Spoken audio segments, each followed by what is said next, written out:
Hello and welcome back. First Planet Grady video in a very long time. It's no secret that Scream is one of my favorite franchises of all time. With Scream 6 on the way very, very soon, I thought I would do a few videos to celebrate. And what better way to start that off by ranking Screams 1 through 5. And I don't think my number one pick is gonna be what you think it is. So let's go through them. Here are all Scream movies ranked.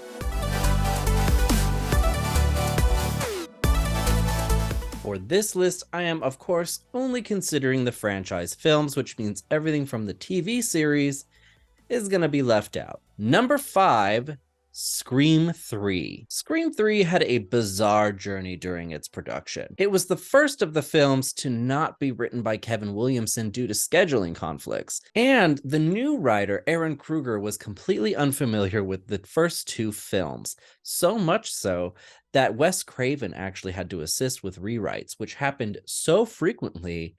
A lot of them happened on the fly during the shooting of the movie. As a result, problems with this movie are seen throughout the entire thing. Additionally, due to the Columbine tragedy, the studio wanted most of the violence to be taken out of this film, and they especially didn't want to see violence against young people. So the characters were aged up, most of the violence was super toned down, and a lot of comedic elements were placed in, really changing the tone compared to the first two films.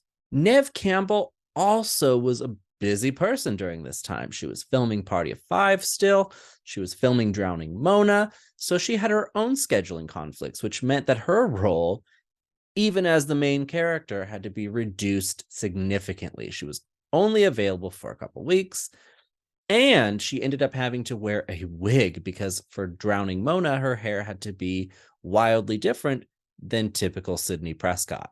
There is definitely stuff to love about this movie. Parker Posey especially is fantastic in this movie.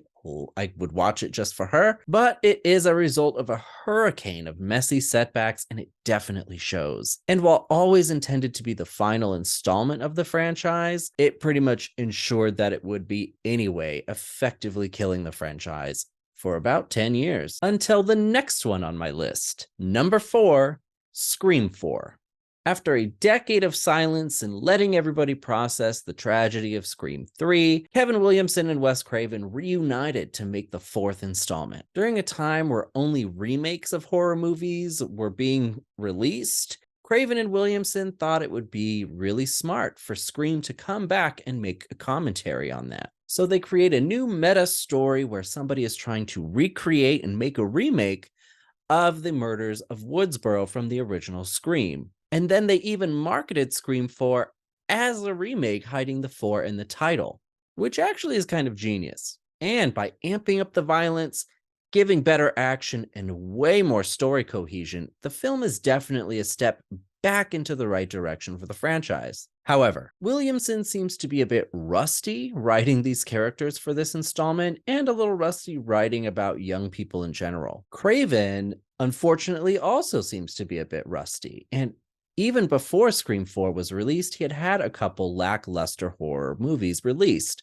ones that were definitely not well received, especially compared to his iconic history. And unfortunately, Scream 4 proved to be no different, as he really struggled to recapture the tone of the first two films, shake the comedic tones of Scream 3, and failed to impress critics and audiences enough with this installment. Again, a step in the right direction, and there's a lot to love here, but unfortunately, it just didn't garner enough interest in the franchise to resurrect it fully. So even though Williamson had outlined this film to open up a brand new trilogy of films, the franchise once again was dead just as fast as it had been resurrected. Number 3, Scream, aka Scream 5. Requels are all the rage right now with all film franchises across the genres. Requels are sequels marketed as remakes that involve the original characters guiding new characters through almost identical events to the original film of their franchise. This has become a great way for franchises to reinvigorate themselves and reintroduce them to new generations. And ironically, it's kind of what Scream 4 did. Arguably, Scream 4 kind of pioneered it, even though it really wasn't that well received. And especially after the success of horror versions of this trend like Halloween 2018, Paramount thought that Scream might be a good franchise to boost their own numbers. Tyler Gillett and Matt Bettinelli-Olpin, the radio silence team behind Ready or Not, had the task of resurrecting the Scream franchise, a challenging task, especially after the recent death of Wes Craven. The duo makes the strong choice of letting their own trusted writing team take over the screenplay while keeping Kevin Williamson around to maintain the integrity of the characters and the story. And while incorporating definitely modern elements,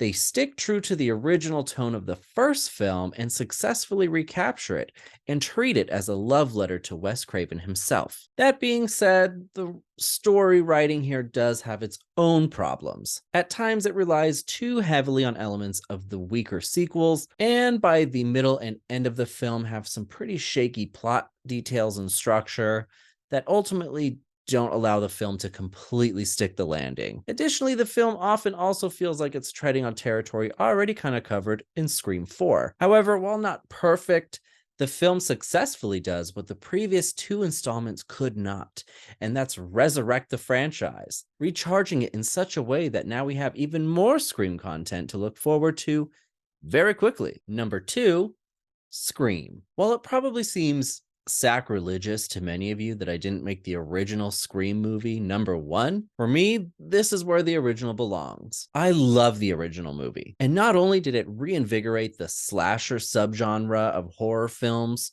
for a completely new generation, it did so in such a meta way that had never been done before. There's a lot to respect about this film, not only the writing, but the acting and the mysterious suspense that can only be captured by the very first film in a franchise like this. However, the film does have some pacing issues, especially in the middle, where it almost comes to a screeching halt altogether and spends a lot of time setting up the third act. So much so, Wes Craven was told that he had to include more action and more of the killer in the middle of the film because nothing happens for so long in the movie, which is why we have some hokey things kind of shoehorned into the middle, like Ghostface randomly being able to hang out at the supermarket during the day, or Ghostface lurking in the bushes for no reason, and the super duper random killing of Principal Himbry, which seems to be completely pointless and unmotivated. Though in a blessing in disguise kind of way, the latter did help clean up the third act a little bit as well, providing a reason that all of the random characters would leave the house for the final third act bloodbath. So it almost kind of becomes forgivable in a weird way, but the middle section of the film still just feels like it has a lot of weird things in it. There's also the wonky issue of 2 different masks being used in the film, as the costume had to be found during production and then replicas made subsequently, which as a trivial thing is loved by fans, but for general audiences, especially people watching the film for the first time, it definitely seems weird, out of place, and makes it feel a little cheap. This film is definitely genius, and there's so much to love about it, to respect about it, for the rest of time. But the cracks are definitely there, and while they definitely show, they weren't bad enough to keep it from becoming a cult hit horror franchise. Number 1, Scream 2. Scream 2 is interesting because not only does it, again, have to tackle the ridiculous nature of horror movies, but also has to provide commentary on the fact that horror movies often become money-making franchises, with sequels, and now Scream itself has also become one. Scream 2 navigates sequel territory in a completely genius way. This movie does have its own weird moments here and there that keep it from being completely perfect, of course. I mean, seriously, what movie theater is like this? But overall, it takes everything that worked in the original, expands on it, and then also irons out the kinks from the first one as well, which means better and more natural pacing, improved action, and everything else needed to make it feel like a fantastic extension of its predecessor in a very natural way. It's rare for a sequel, but this one manages to not only preserve the legacy of the first one, but in many ways actually improves upon it. And it was done in an impressively short window of time after the release of the first one. And the casting of this movie is just superb, with next level performances not only on par with the original one, but also so good that we never see them at this level again in the franchise. So while as a biased fan, it's easy to put the original in the top spot, objectively, Scream 2 really does the work to polish itself